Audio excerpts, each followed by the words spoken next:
Mike Zabrocki! It's such a treat to be here with you today. We're glad to have you here. Thank you so much for letting us hang out in your studio. Love the song. Thank you so much for singing that one. I love that one. So tell me, why did you pick that one? How did that all happen? It's a pretty cool song. I've been wanting to record this one for a really long time. I got turned on to it by a buddy of mine, this guy Rich Mullins, and it's just something that had a pretty good message, and I thought it would be fun for all the kids out there to be watching to enjoy. Thank you very much. It kind of has like a Western cowboy kind of chimey thing going on. Lots of stuff. Pretty interesting. Yeah, we chose certain instruments, stuff from the library here. But it's actually a seafaring song. But you're right, it does have like a Western feel. Okay. But there was no oceans in the West. No oceans. We have a problem there. I like we may have to re-record the whole thing because of you. Okay. You wrecked it. Yes, let's do it. All right, we can do that. Okay, cool. So let's start from the beginning. I know you're a great musician, but when did you decide, you know what, I'm going to go into music? You know, you got into high school and you want to play music, and I wanted to meet girls. Well, did it work? Yeah, it did. I'm married now, you know, so That's yeah, great. for many years. So yeah, it worked. Yes, it did. She met me at a gig, so yeah. Okay. So that was good. Yeah, it did work. So what let you know that you were doing the right thing, performing Christian music? Not even Christian music, but Catholic music. You know, anything with Christ in it would, or the message would, like that with a Christian message is Christian music. I am Catholic. I'm actually a brother in a religious community with this man John Michael Talbot. Mm-hmm. But because I'm Catholic, I like to call myself a Catholic recording artist. And the whole Christian scene, they don't need me.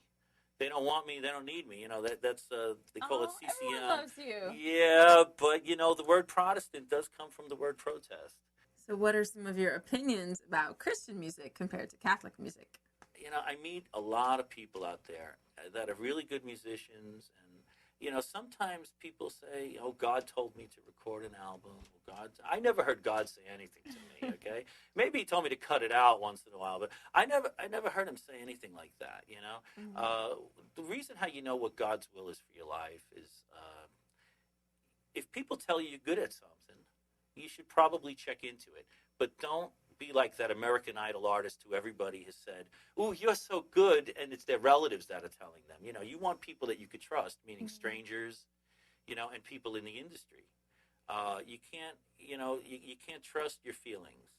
You know, you really can't. You have to trust the opinion of others and people that you could trust, and then you kind of start to go, and then you have to accept it and say, "All right, maybe I should be doing this." When did you get your calling? Was it something specific, or did it just feel right? I'd be out there playing like songs like arena rock by groups like Deep Purple and Zeppelin and The Who and things like that. And then I'd come home, and I'm going to let you into a deep dark secret. I would put on like the Carpenters. Now the Carpenters, though, I respected the harmonies and you know the arrangements that they were coming up with. You know. And then I started looking around because I was playing in churches. It just kind of evolved, you know. I started listening to stuff, and then eventually I started spending more time in churches than in, you know, playing rock. Okay. I like being alone in churches. I like incense. I like stained glass windows. I like being alone.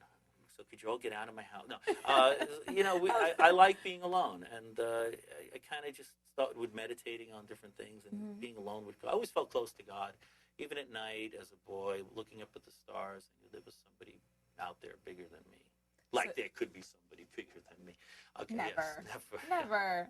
Well, where do you see your career going in the next couple of years? Straight down the tubes. It's over. I'm just going to phone it. No. Funny man. No. Where is it going? Actually, I have a book coming out on Oprah.